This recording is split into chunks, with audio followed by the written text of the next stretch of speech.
comprehend where I went wrong and letting you sink in. Could I believe how you deceive? You be you doesn't mean that I should leave. You let me go and never know how anyone could get this low. Can't replace all the words unspoken.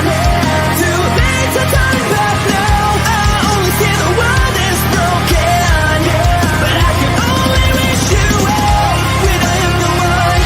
Never been done, and I'm not about to let myself come undone.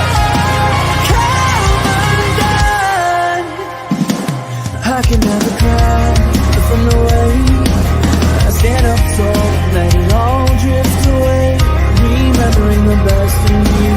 How can I live, be able to forget? I refuse to still be suffering, be the strongest I have ever been. Can't replace all the words unspoken. Too late to turn back now. I only see the world is broken, but I can only wish you well when I am the one. Never been done, and I'm not about to let myself come undone. Come undone. Look how far I've come. I'm not alone. I'll carry on. Hey, what's going on, everyone? Thanks for tuning in. First, got to give a shout out and thank you support to my Patreon members. So I got Warrior Bernard, Fighters Maxwell, Foster, and Q, and of course Defender LG. Thank you so much, you guys, for being Patreon members, supporting me as I as I continue on this journey and continue to grow as a writer, as an author, content creator, because that's kind of a part of the process when you're part of the Iron Age and the indie movement. And look at this, we already got Angel Ramon in the chat. What's up, brother? Dude, I'm planning to give you a shout out here. I just wrote you down in my notes. So yeah. And then of course we got Richie Stevens. Look at this guy being awesome. Look at you, bro. Look at you. Thanks for tuning in. And for everyone else, I really appreciate that.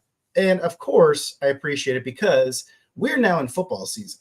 And for those of you who do not know, I am a huge college football fan, also NFL, but I'm a Detroit Lions fan. So for the past, lifespan of my entire life, the Lions haven't been very good. And yet this year we've got some energy, we've got some momentum. So I've been making sure to watch them a lot more. So yeah, we're tuning in on a Saturday when there's college football going on. And of course, there's awesome books to read. So thank you guys for tuning in and watching. And of course, Richie is a Vikings fan, bro. I feel sorry for you, man. You've been a struggle bus for a couple of years, and you guys are not disappointing with being a struggle bus again. So yeah. Don't talk to me about football. I understand, Angel, but here's the other thing. So you guys, I put a link in the comments already as I started. I gave Angel a little shout out in project. Actually, it's called Recover the Jackpot. It's a short side story. So I wasn't able to give Angel a character in Call Sign Bloodbath. Like I tried to write a character in the prologue and it just wasn't working. So I had written 2 full prologues and it just wasn't the right fit. So I wrote the 3rd prologue, which is what stayed. So I was like, man, I got to give a shout out to Angel in one of my stories. So Angel is a New York Yankees player and he's been crushing it. So that's how we start Recover the Jackpot, is giving a shout out to Angel. So, but yeah, football for Angel has not been too easy. Yeah, man, of course. Absolutely. Love to give shout outs. All right. Well, hey, you guys, let's get into this, right? Before we get any further, and make sure if you guys have any questions, anything you want to talk about, the Oregon Duck game doesn't come on until 5 p.m. So we've got plenty of time to chit chat about life, books, whatever you want to.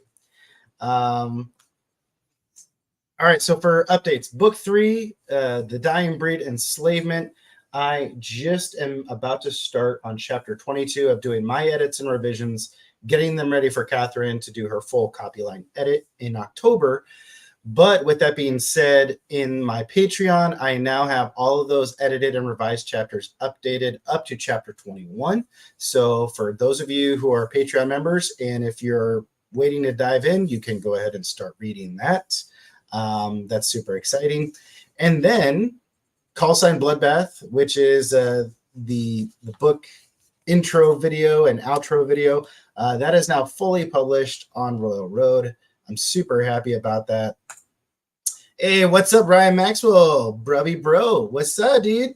I got you in my notes as well. So yeah, I'm going to give you a shout out here in a minute. So yeah, Call Sign Bloodbath is up. I'm really excited with how it ended. It was a lot of validation. And I got to give a shout out to Bernard, one of my Warrior Patreon members. He messaged me on Patreon and he said, dude, I have this idea and for Bloodbath. And he pitched the idea to me and I absolutely loved it. So I'm super excited for getting into book 3 of that series because book 2 has already been written. I just need to make some edits and changes. But I think what he suggested for book 3 is going to be a really great tie-in. It's going to be another level to dive into the character depth and the world building. So I'm just super excited about that. So thank you to Brandon for giving me that inspiration and that idea, man. I will totally run with that. So Bloodbath is up. Recover the Jackpot is also up. So again, that link is in the comments. Recover the Jackpot was a side story that I wrote following the character Sweep, his title is called an Archangel. He's a team leader for Delta Group. That is actually based off of my U.S. Air Force veteran friend, who is also a federal agent. He's a BORTAC agent with CBP, so he is a badass. He is basically considered special forces within the federal domain. And so that is his character. Tony and I have been great friends for years now. And I was told of this smaller indie publishing magazine. And I was recommended to submit a side story or just a short story to it. So that was the story I came up with, was a mission that Sweep's character goes on and does. I love it. I think it's a great flow. It's about 24 pages. Well, the reason it's on Royal Road is that Indie Publishing Magazine rejected my story. They did recommend that I submit later to, other issues of the magazine when they come out, but that wasn't going to be for another couple months. And I was like, nah, dude, like this story I think is really cool and I want my readers to enjoy it. So you guys can go on Royal Road, read it for free. And the other thing I plan to do is when I go to get Bloodbath full copy line edited, I'm going to add that side story into the manuscript, have Catherine edit it, and then I plan to actually make Recover the Jackpot its own small story for KU. That way, it just gives 2 books out there. Hopefully, it gets some other readers to come over to Bloodbath. So that's the strategy for that one. So yeah, Recover the Jackpot is up, you guys, if you want to read that. Another cool thing. Oh, and updates for the audiobook. There's no updates. There's no updates for the Dying Breed audiobook. So yeah, there's that. Skip right over that speed bump. There are times when you're writing that certain things get you excited, and 2 things got me excited this week. The first thing was this little guy. So these are the letters that you get from the United States Copyright Office, the Certificate of Registration, which registers Call Sign Bloodbath as being mine, as something that I wrote. So yeah, I got this certificate in the mail, and that was super exciting. That was super encouraging. But what was even more encouraging was getting this guy. I mean, how awesome did this come out? So let me tell you this short story. So this is full, like basically a full, and I made sure to put mature audience tags on both front and back. Oop, there we go.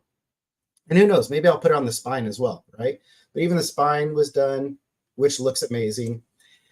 So I want to give a shout out to Brian Day at BMD Printing here in Goodyear, Arizona. So Brian does all of my manuscripts. Let me show you. Some of you guys, actually, you guys can see it back right there. That whole row of items. There we go. That whole row right there is all of these things.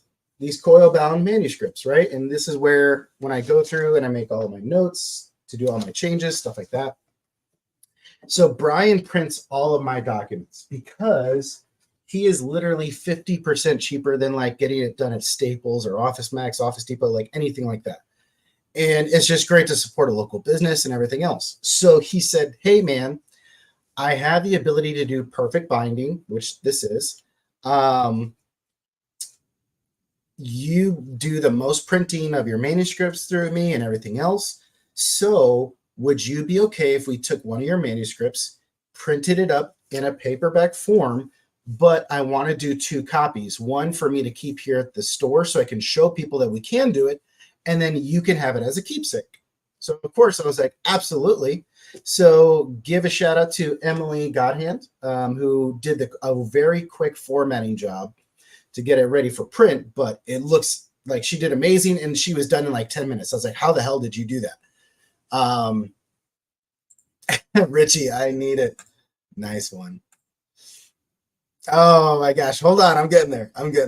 Okay. Oh, I know. Emily is the best. Yeah, she is awesome. So this is what I hate about Royal Road. Not, and it's probably the only critique, is you don't get to see the full picture of what the story should look like as you're reading it, if that makes sense. Oh, we got Nick Boslow. What's up, bro? Dude, I'm on chapter 25 of Fight or Flight. I'm really liking it. It's just chapter 25 is really long, so I'm still reading through it. So here is do you see that chapter head? This is the chapter head I had done up. So you have a skull with 3 bullet holes in it. I just think that's the coolest chapter head, right? Chapter heading. So you get that whole like, oh, dude, gunshots, everything else. And let me show you some of the other images I have in here, because that's one of the things that I never was able to figure out. Oh, I know, Brandon, you were wanting the skill tree image. Well, guess what? There's the skill tree image. Like, that's literally what should be in the thing. Now, granted, you can't necessarily read all the skills, but you can at least see, like, I did literally make an entire skill tree. Some of those skills are not needed, which we joke about in the story. But then all of the different ammunition, like all those different ammunition types, the hollow point, the full metal jacket, all of those have different indicators that I created. So, and there's the side quest. And so even here, like the side quest, I made 2 different target and subject images. Now, granted, they are AI generated, which I'm not going to lie, but to have those done would have cost me like $200 each or more. I just don't have the money. But the reason why this is so crucial for me, because even you can see like there's the Moober icon, which Trevor makes fun of, right? So the thing is, for Enmity Book 2, there's over 67 different images, character profile images that are created, because Trevor is going through basically his mission briefing, and the entire criminal organization is broken down to where you see the crime boss, you see his daughter, his daughter's child, like it's all broken down. And so that's what I don't like about Royal Road, is sometimes you can't get these images to showcase in there. And I feel like it just takes away. So yeah. So dude, you guys, like this was really cool to receive. This is an awesome keepsake. Yeah, dude, absolutely. Right. And that's where I even put it on the end there. So it was just super cool to at least get a tester and a feel to see how this would come out in a physical hard copy. And of course, like when you've got awesome books like this one, right? Quest Academy Silvers, Threads of Fate. And when you get to put yours like right next to those, like how badass does that look? So that was super encouraging, right? And speaking of Quest Academy Silvers, what's up, bro? Yes, absolutely, Brandon. Brian has entered the chat. Didn't see the book, just joined now. Looks unreal. Thanks, guys. Thanks. Yeah, so here's the thing, right? Brian has given me a price point of how much this would cost, which his cost in all reality for what I would want to do is about the same amount that it would cost to sell retail. So to go for a local printer like this, it would definitely have to be a keepsake item. Now, I am looking at other options because for my Patreon members, in the upper tiers like Brandon, Maxwell, Foster, Q, those guys do get, signed copies of the books when they publish. So this is also the copy that did not get type edited or, so there's a lot of typos, there's a lot of stuff like that. So what I'm planning to do is go through all of the stuff that Nick Boslow, a couple of other friends have found. Once I get all of those changes done, I will more than likely get some special copies printed up and sent out to those upper tier Patreon members to say thank you to them. So and here's the other thing, like I totally ripped off Brian's Quest Academy Silvers. Like I looked at what he did, I was like, I'm totally doing that. So I totally copied you there, Brian. But yeah, guys, like I can't wait. I definitely want to get this to you guys so you can enjoy it. You can have it to those Patreon members. So I say all of that because more than likely this book will not actually be published until 2024. And the only reason for that is it'll cost about $3,000 to do a full copy line edit of this. So more than likely I will have written, Enmity will already be out. I will write Slaughterhouse, which is book 3 in the series. And those will be up on Patreon Royal Road. So I can at least afford to do the physical edits that I find and get it to my Patreon members to say thanks to them. But for official publication, we probably won't see the entire series come out until later in 2024, just because of how much it costs. Oh, guys, let us know if the videos, if we're having some internet issues. Oh, we got Timo Burnham. Hail, Timo. What's up, bro? Yeah, I don't know. So, guys, Brian's having a little bit of issues. Let us know if it's skipping or not. So, but again, it's up on Royal Road, you guys. For the Patreon members, I will be working to get this to you guys soon. So I hope you guys can enjoy it. So Nick is saying that the video is fine, Brian. So it's just your Irish internet. I'm very sorry. I don't know. Tim O. Got it. Not skipping. Don't be like Royce. Oh, come on now. Who doesn't want to be like Royce? I look at Royce like Ryan Reynolds. I just want to be smothered in his arms. Like, let's just be honest. Royce is awesome. Okay, so did I miss the Seth Ring one? Yes, you did. So I'm about to mention that too, Brian. Thanks for letting me know. Right? Oh, Alan. What's up, man? It's great to see you. Dude, I have still not gotten your invite to your beta read. So what we'll do is just DM me on Facebook with your email address. I will send you like an email with 2 or 3 different email addresses that you can try out. So let's just try that route because I will at least take a look at the first chapter or 2 for you, give you some feedback. But it's great to see you coming in the chat, man. Thanks for showing up. Okay, so we talked about that. Bloodbath is there. Enmity. As soon as I'm done with book 3, I'm going to be doing edits on Enmity. It'll be up in Royal Road for Patreon for you guys. Man, if you guys love the intensity, you love the violence, the action of Bloodbath, Enmity is times 10. I'm just going to tell you that right now. It is, it's there. I love it. And also, you guys, if you go on Royal Road, I think I also put the link in Patreon. If not, but you guys can access the playlist, the music playlist that is mentioned in Bloodbath. You can get the link to the playlist for Enmity, and you can also see the video that I made where it shows the cover reveal and the song that influenced the title for book 2. Oh, okay. Good to know, man. Well, dude, just whenever you want, man, you hit me up on DMs and we'll get that sorted out for you. So, okay, Project Kepler update. So, Project Kepler, for those of you guys that forgot, that was a co-author project between myself and actually Ryan Maxwell, who's in the chat. It was a superhero crafter lit RPG. I really love the story and everything else, but we have taken a pause on it. And there's 2 reasons for that. One, we have taken a pause because it looks like I may be doing a career shift and going back into a 9-to-5 here very soon. With that being said, having 2 series The Dying Breed, Call Sign Bloodbath. I wanted to make sure I was not stretching myself thin. I wanted to make sure that I was actually devoted to the project. And you already know about it, Brian. Don't even give me that. You already knew about it. So, and it was completely different from yours. So no worries.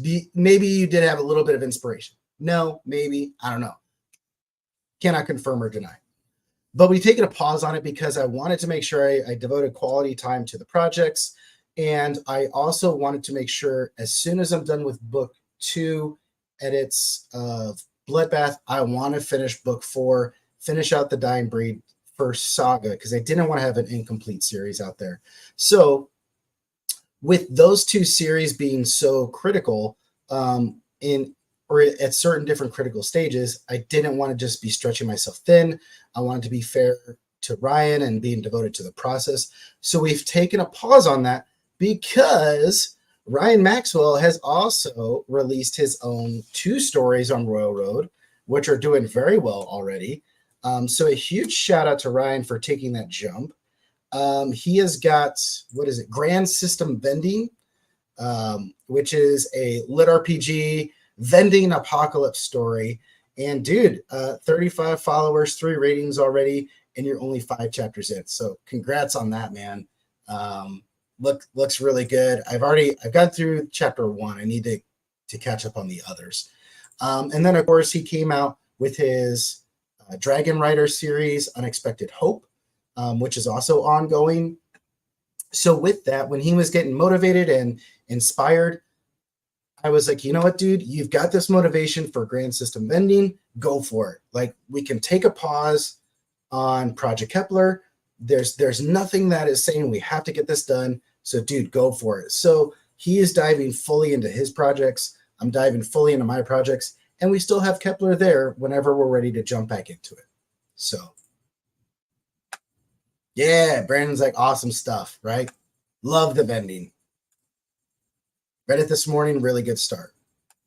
What up, Alan? Or John A. Douglas, also known. Great to see you, bro. Thanks for tuning in. Really appreciate you guys and all your support. So yeah, so Project Kepler has been put on pause for right now. But I think it's for the better because, we're still working on projects we love and we still have it there. Like all the materials there that we can easily work on later.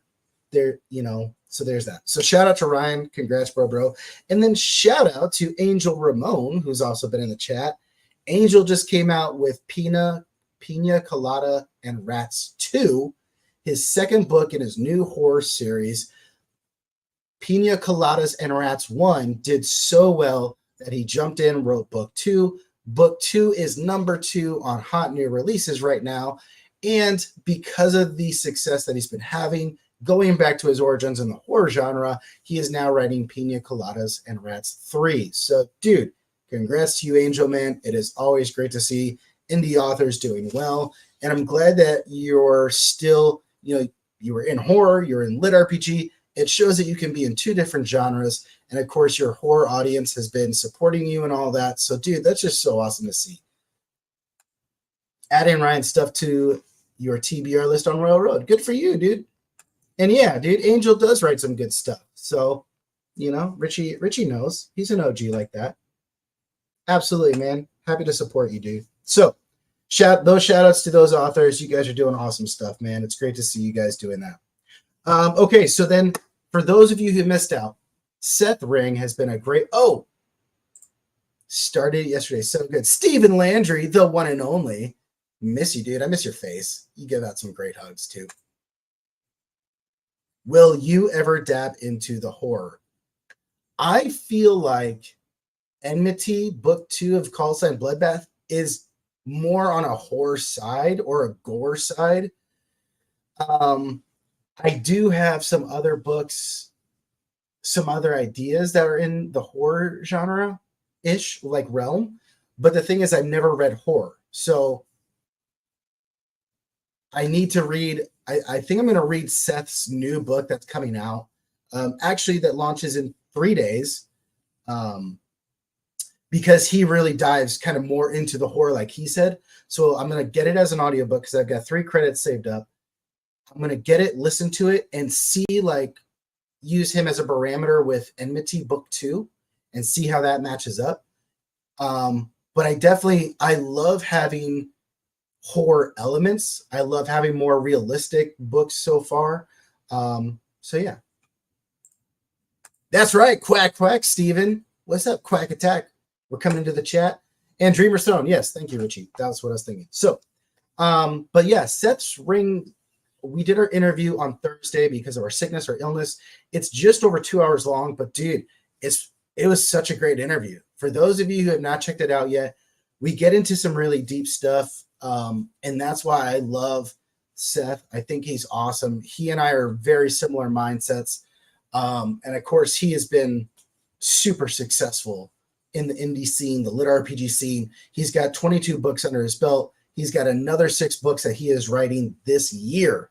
That's right, this year, 6 more books. He is just crushing it right now. So a really great interview, guys. You can find it on YouTube. You can find it on the Facebook page. If you haven't watched it yet, I highly recommend it because we got into some really great stuff. And then tomorrow, we have Brett Humphrey. Do I have Brett's book here? So Brett Humphrey, he has got his Awakening book. Whoops. It's a teen, family-friendly, kid-centric book. And I really enjoyed it, you guys. Like, you know, it was about 200 pages.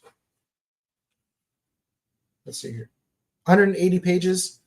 You know, obviously it's a fast read because it's more for a kid audience, but it's great, right? Wholesome fun. And that's where I wanted to find another author who is more focused on kids' books, highlight them because, you know, Brett's got 7 books under his belt now, 7 or 8 now. So yeah, his interview is tomorrow. I hope you guys will tune in and obviously bring your questions, get to spend some time with him.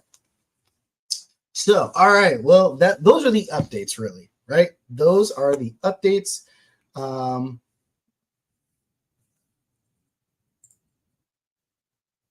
Dude, you guys have got a rough game ahead of you.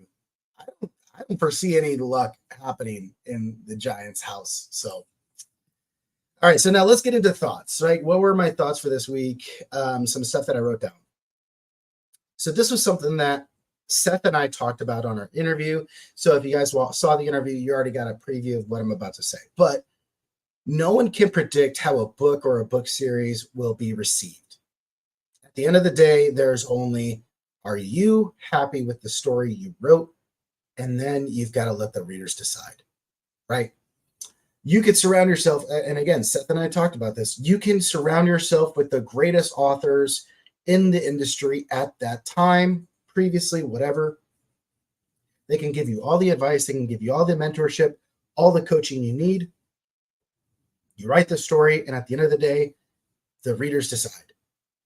They're going to let you know if it's successful or not, right? Well, however you define success. But at the end of the day, you as the author, are you happy with the story you wrote? Is this a story that you want to read? And I think that's why for me with book 3, it has been so much fun to re-edit it and revise it because I, as the author, love the story so much. Like I am enjoying the story so much. So yeah, at the end of the day, you don't know if it's going to be successful or not. You don't get to decide that. The readers do. And so sometimes you just got to have faith. You just got to be proud of the work and then put it out there and let the readers decide if they like it or not. So that was the big thought from this past week. And then there was also something that I was listening to on Instagram.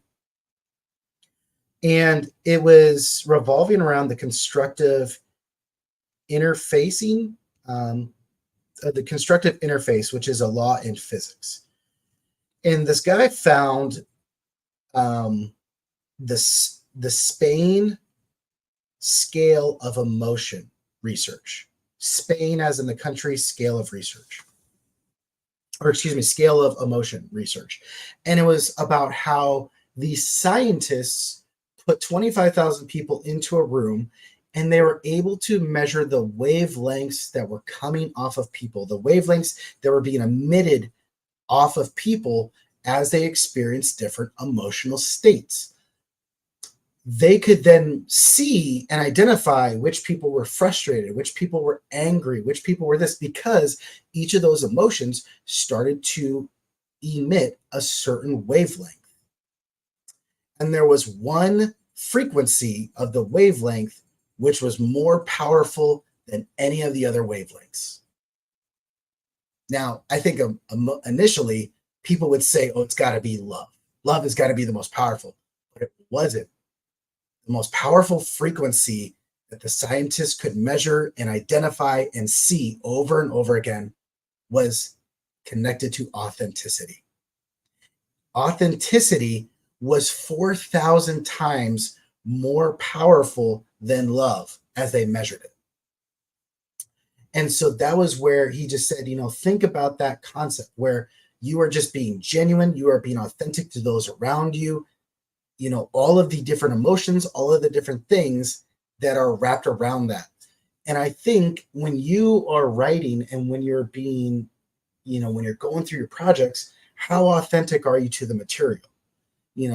I feel that you can start to see the author's emotions through their writing as you dive further into the book and further into the work. So if the author is not being authentic to the characters, if they're not being authentic to the setting, if they're not being authentic to what's going on, you as a reader are going to start to see that. And you as a reader may start to disconnect from that. So I think for me, that's one of the biggest things that I've wanted to continue to do in my writing is be authentic. And when I saw that clip, I was like, that's really interesting how those scientists are measuring that stuff. Oh, here we go. It is a minefield. To be honest, though, as long as one person enjoys the story, I really don't care. 100%, guys. It's why I went to Royal Road, just decided to write for what I wanted instead of see what happens. So far, so good. Absolutely, dude. Hope. I mean, I would say I guess you could see hope tied into some authenticity, but assholes being their authentic selves is indeed a very powerful frequency. 100%, right? Well, I think it's one of those things where you can only disguise that stuff for so long, right? Like you can put on a fake facade. Eventually you start to see through it. Eventually you start to see what it is. But when people are just authentic, they're authentic to at least show you like, dude, I'm having a bad day, right? Or I'm not doing good in this area. I'm struggling in this area. That's being authentic to yourself, but it's also being authentic to others as well. When you get to at least be truthful, be honest, have integrity, talk to those other people about whatever experience you're having. So yeah. Really, Stephen, be yourself. What movie is that from? Oh, Aladdin, right? Be yourself. Genie, when he's talking to Aladdin about hanging out with the princess. So guys, those are my thoughts on the week. What else do you guys want to talk about? We still have some time before the next football game comes on that I want to watch. So this is some time for you guys to connect with me and vice versa. That wasp a horrible joke. You can tell you're a dad, Ryan. You can tell you're a dad because that's totally a dad joke right there.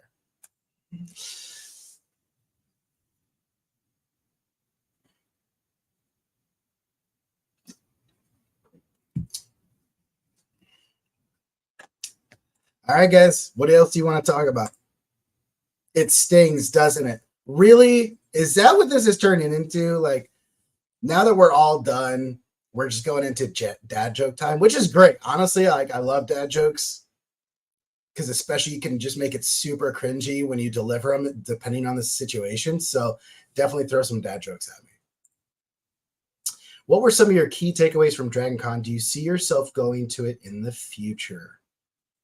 That's a great question, Brian, which I think Brian already knows the answer to this. Some key takeaways from Dragon Con. That would being authentic, right? That would decide what you went to Dragon Con for. If you are someone who loves cosplay, you love to do cosplay, build cosplay, be a part of that kind of subculture within fandom, I don't think you could find a better place to be at. But I don't do cosplay. So, and there's so much when it comes to the cosplay world that I'm like, hey, I think this person's dressed as a character. I'm not sure. So it was fun to watch that. So if you're into cosplay, it's totally worth it. If you're into other major tracks of fandom, whether it's Lord of the Rings, fantasy, Star Wars, there's so much for you to experience that I feel like as a fan, it's totally worth it. As an author, as a green author, an indie author, I found it extremely beneficial because you have a ton of indie authors and traditional published authors all within one space. And additionally, you have quite a few other publishing houses, both on the traditional and on the indie side, that are at DragonCon. So as an author, I got to spend time with, I would say, what was it, Brian? We probably spent time around 30 major authors within our field. And getting to build those relationships was huge, because it's one of those things where you can build a relationship online and you can have that connection online. But when you get to meet that person live, and share together in the moments, that is when I really loved being there and building relationships. And now it's one of those funny things when I put on a music video yesterday, I posted of In Flames, I believe it was. And Lars commented, he's like, "Oh, dude, I love In Flames. Here, check out this band." So you get to have an even more personal connection afterwards as you continue to maintain that connection online. So I loved it, and I thought it was so beneficial because you get to see the genuine authenticness of other authors like Michael Chatfield, where Chatfield and I got to sit down on 2 or 3 different occasions for about an hour, and we had some really heartfelt talks, not even necessarily in regards to writing, but in regards to life. And then Carl Stubblefield, Nathan Amy, Lars, Kevin Sinclair, who else? Ryan DeBrune.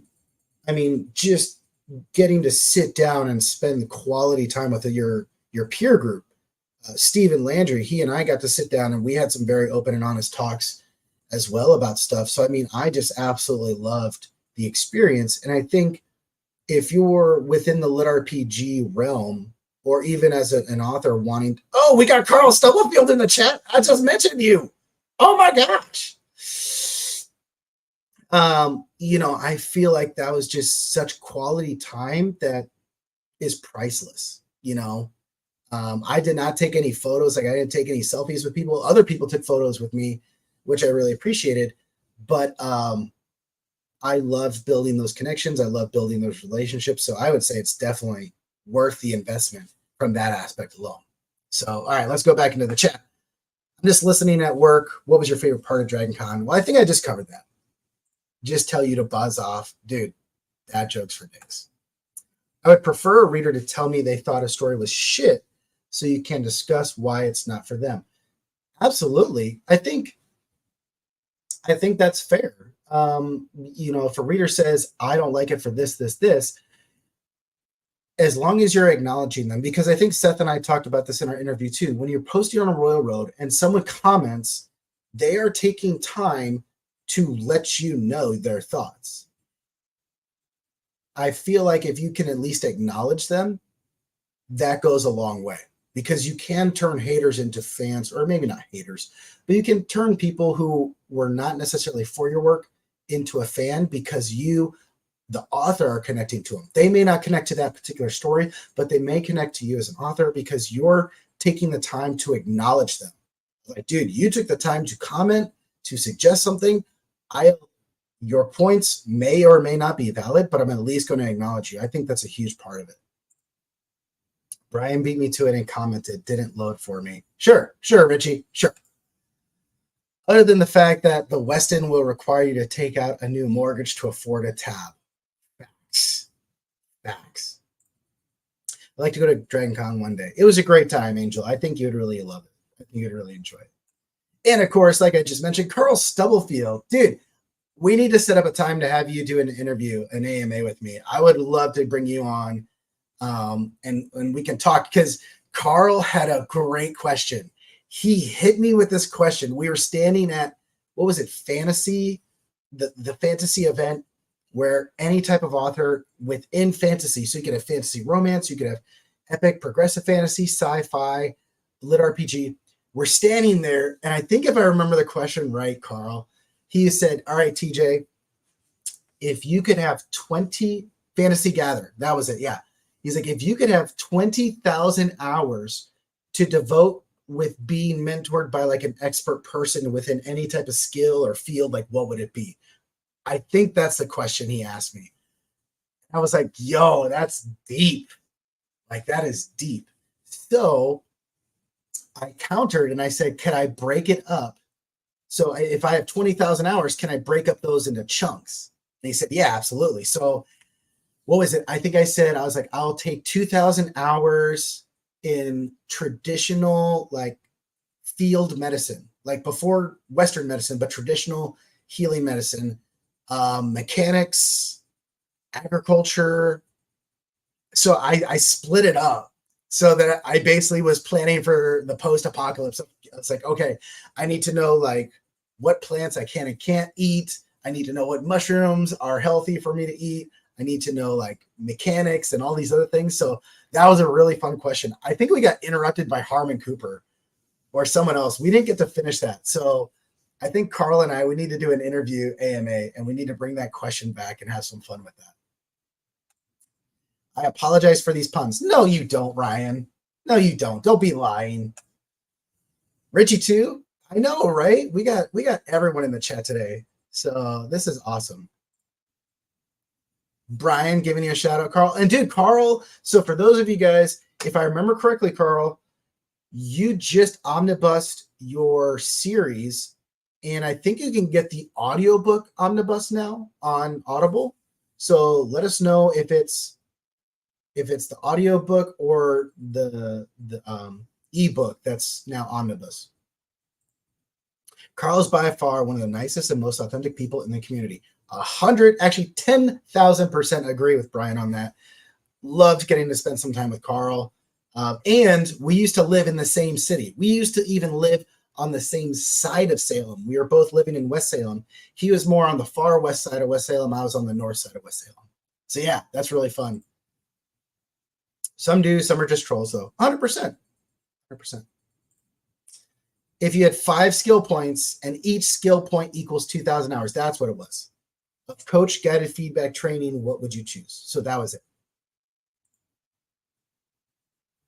Okay, yeah. So guys, Carl's book, audiobook, ebook, omnibus, it's like what, 70 hours of audiobook content that you can get for 1 credit. So definitely go look up Carl's stuff. Actually, you know what? Let's just pull it up on here, and we'll show everyone for you.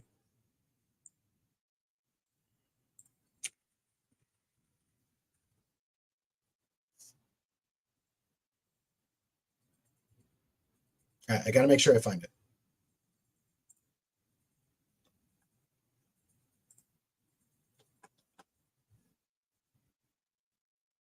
There we go.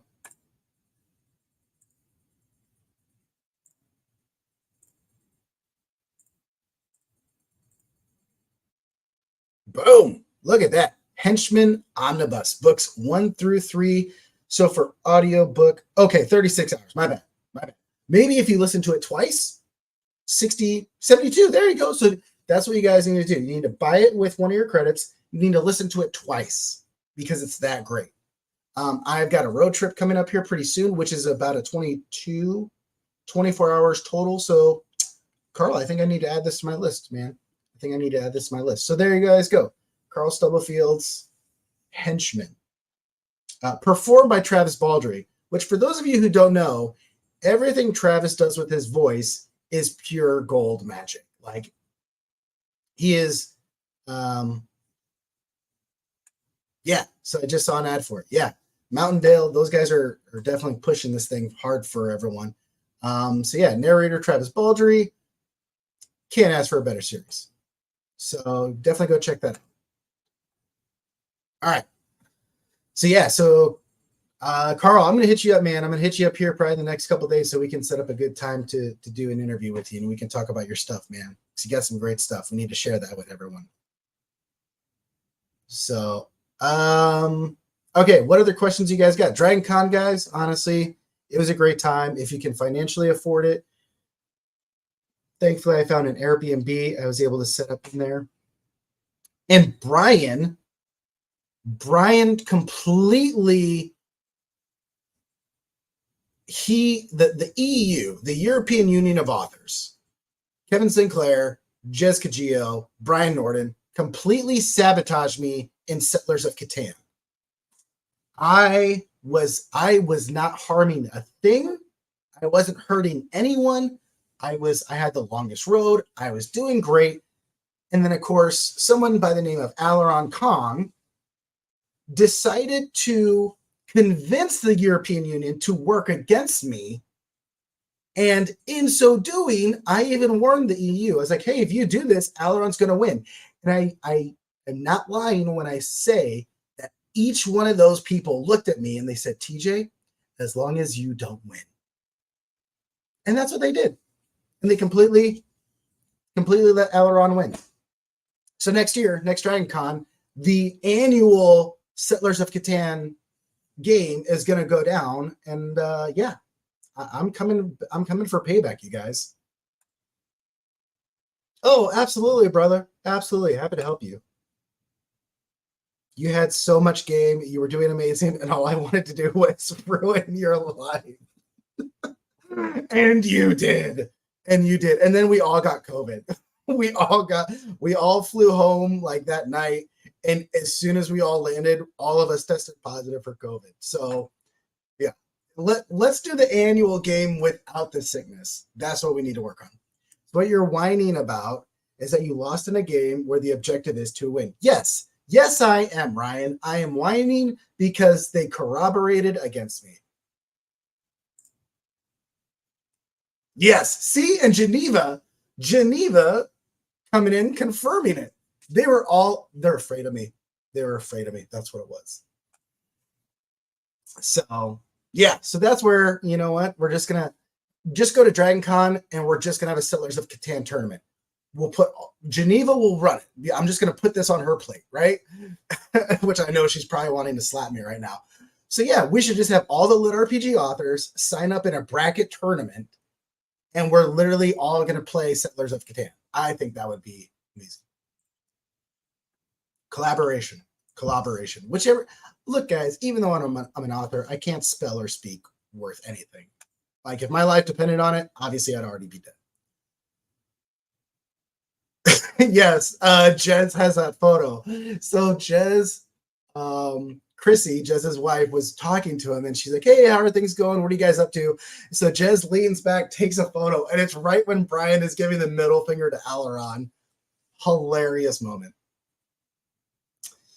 So yes, right?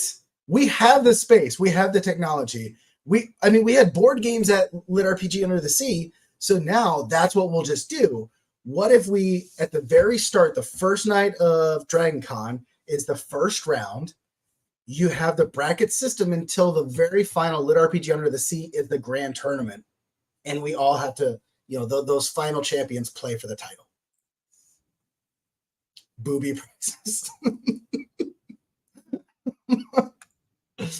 Ungrateful Colonial, you would probably have won if you would have been able to join up with the French. I don't think the French are allowed to play the game. No, not happening. So, that would be super fun. I think, let's see. I think they have Catan.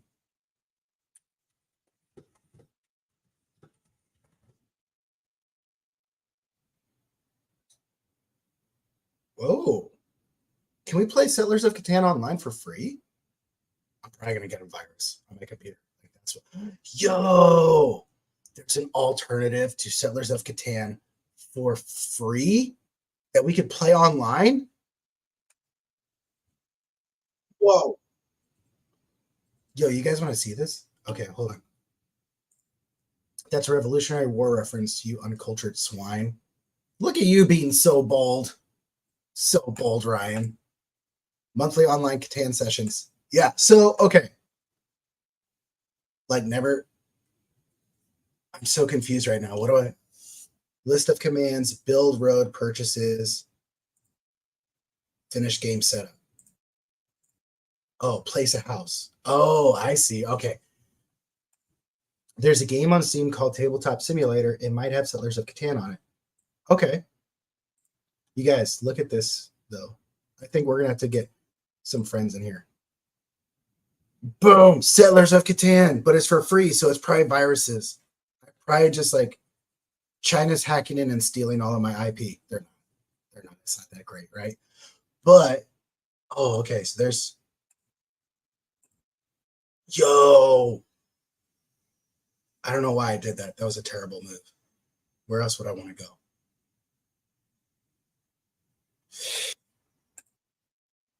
Yo, we could literally do this. We could set up Settlers of Catan tournaments online. This is legit. All right. So I think that's about it.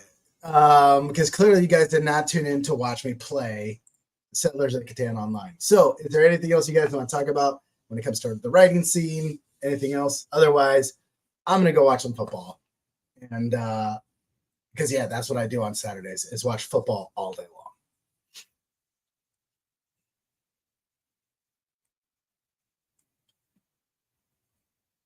Where do I want to put this other house in? I might have to play this while I watch football. Because that'd be a good move. Oh, okay, there we go. So Brian's already got it too. We got some options here. I like this. I like this a lot because D&D, obviously, you could spend hours playing D&D with friends, or you could just get into epic rage matches within an hour playing Settlers of Catan, and then you could just rage for 4 hours after that. I mean, there is that. Oh, I need some clay. That's a bad move there. Sheep, clay. This isn't good. All the clays are terrible.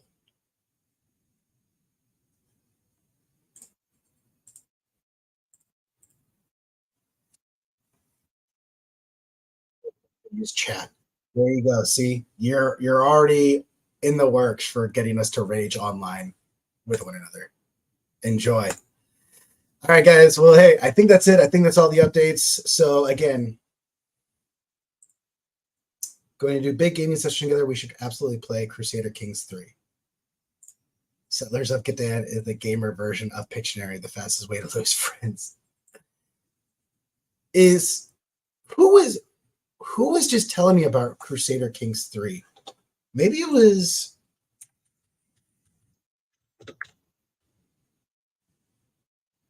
I think it was Angel.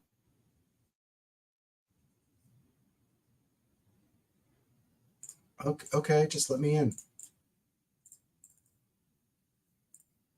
All right, it's being weird. It's being weird. I think it was Angel that was telling me about Crusader Kings 3. This almost looks like Medieval Axis and Allies, and gosh, what was that other game? It was like Age of Empires, but it was different. It looks pretty good. This is the only problem, though, is if I start playing games, I will detract from writing. I really love writing. So, whereas Settlers of Catan, it's just super easy. It's a lot of reading and strategy, but like with this group, that should be no issue. No, because our group, what will happen is people are going to start drinking and they just throw all strategy out the window. And it's just, yo, you got 2 people going up against 12. Sweet, roll the dice, let's fucking go. Right? Like that's just how our group is. It's just like any other D&D group. You take it seriously for like 2 sessions and then you just try to get out of hand. And yeah, so there's that. I don't know. Is it my turn in this game? What's going on here? I'm not this online Settlers of Catan thing because I'm super addicted now. All right, guys. Well, hey, thanks so much for tuning in. Thanks for all the updates. Thanks for all the support, you guys. I hope you enjoyed it. And yeah, please be sure to tune in for Brett Humphrey's interview tomorrow. Bring some questions, but also if you guys know of anyone, any kids, nephews, brothers, sisters that could be looking for a new book in the younger years, obviously you can tune in and ask them some questions. So with that being said, it is always amazing. Thank you so much for you guys to see you all, to catch up. And hopefully I will see you guys tomorrow. If not, next weekend. Take it easy, guys.